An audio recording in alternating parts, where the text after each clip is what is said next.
different place. And I say that because we had a kid Explorer. I got a few kids and I'm not trying to make myself like be a hero, but it was. You on this show because you were a hero. Yeah, I mean, we all. You a hero to me, brother. So you are. I'm gonna tell the people I like to keep it a buck. I keep it real. Yeah. I didn't think I was interested enough, and I'm a humble dude. I do what I do. Yeah. Somebody did it too, and like I told you before, it's gonna be 100 people that did it before. It's gonna be 100 after, but I got it. Absolutely. So I had a couple of kids I ran into. They become cops. They become things, and I run into them, and it's like, yo. I had a soldier, he was a knucklehead, Francis. I'm gonna put you on to him. He got stories. But he caught up to me one day on social media. I know I'm jumping around, but it's all the stuff. And he said, yo, man. He said, yo, thank you. I'm like, huh? He's like, yo, you're the one. But I remember our talks, and he's hearing me, but it's hitting a brick wall. And then I got in trouble for even the conversation with him. But years later, when it was all said and done, I didn't know what I did. But I influenced them. And that's only because somebody taught me. But my daughter's a cop. Like I used to tell her, "You're gonna be a cop."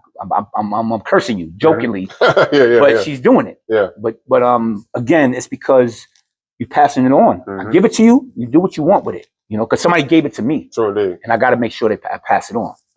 Since we're taking this segment to do that, I'm gonna make sure I give my flowers. Also, was 2 police officers I can think of off the top of my head that kind of indirectly influenced me to take this career path too. Besides my brother telling me that. Right.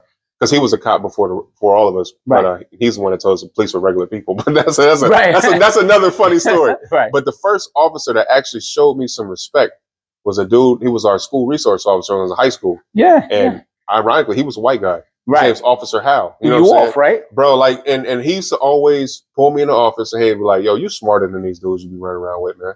Why you acting like this? He used to be like, yo, why you acting like this? He said, don't make me make them find out that you taking calculus. Stuff like that. Don't make me tell them that you are smart. You think you run around with these dudes gonna be in prison, man? What's wrong with you? The other one was when I came home from the military, it was this dude. It was this dude that he used to run up on guys that was on the corners, and I used to see him. And one time he ran up on us too. He was on a bike.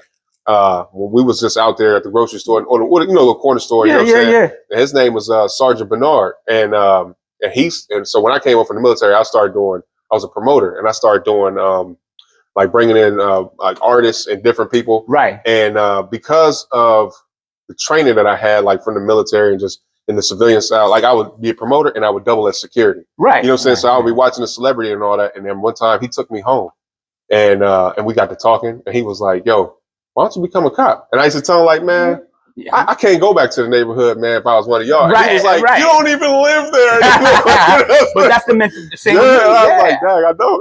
Came out the military, like, how am I go back over?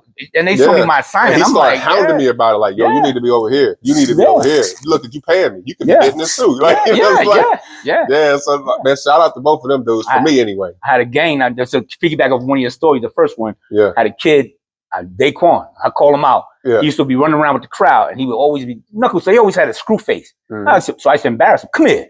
Like, I act like I didn't like him because if he cool with the police, he a sucker. So I come here. So yo, what are you doing? He would come over with the attitude. Say, yo, you don't belong over. You don't even fit in. You don't even fit in with them. Yo, get you. I said I'm gonna keep bothering you. Because I get paid, I'm getting paid right now, pissing you off. I'm gonna keep bothering you until you're ready to get right. That's not you, And I didn't do that to him. I would just, you just. Oh yeah. And then when you go back over there, they looking over. I said, you go back over there with a screw face, like I'm a jerk. I don't care, but you understand. And then to this day, we good. Like he hits me up all the time.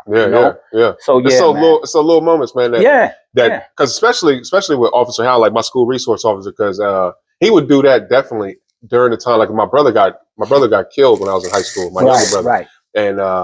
And man, he knew I was like distant from everybody. Right. And I was like falling into a darker space, and he would go out of his way. Hey man, what's up with you, man? Yeah. Why you running around with these dudes? Where you think you going, man? Care. Exactly. And I'm every time I speak to him to this day, I make sure I tell him, even though I'm not living in Ohio, I make sure I send him a message on Facebook or whatever. I tell him like, yo man, I appreciate you giving me that. You have no idea. Like you inadvertently put seed in my mind that changed the direction of my life, man. So most definitely. Man. So we sitting here telling stories. Tell us a crazy story, man, when you was on patrol, brother. you know all my stuff. I know stuff. Yeah, for sure. I had a partner, Neil Lawson, man. He was a senior. He was I got a bunch, man. All right. We had this dude. He needed medical. He needs some medical aid. This is a person. So he comes to the door. So we hear. We just hear his foot slippers sliding to the door. Right. He needs. So we got to check it out before we call the ambulance and stuff. So we get to the door. Yeah. And he's breathing heavy. So we look at each other like, what the fuck? What is this? My man opens the door. He had a towel wrapped around him. He was a big dude, but this is foul. But his ball looked like a globe that was in high school. I guess he had one big ass ball with vein. So he opened the door. He's like, I need an ambulance. And we're like, well, what's wrong? We already looking at it like, what's the problem? We looking serious. And we looking at each other like, so what's wrong? And he said, I gotta go to the hospital. Whatever he was saying, I don't even remember. Well, my partner, he's a client. He's like, well, let me see so I can explain it to the ambulance. He's with the serious face, and I know he's being funny. Yeah. So dude, he pulled the towel back. I was like, yeah, what the? He was just staring at this big ass ball. It had veins and all kinds of stuff, and it looked like a globe. That was something. And we just we took him to the ambulance, but he had to like sway with it when he walked and stuff. So that's one we had. So you was there when they drained it? No. Nah. Pause. Super pause, right? Pause. I got a whole bunch of stuff, man. I'm trying.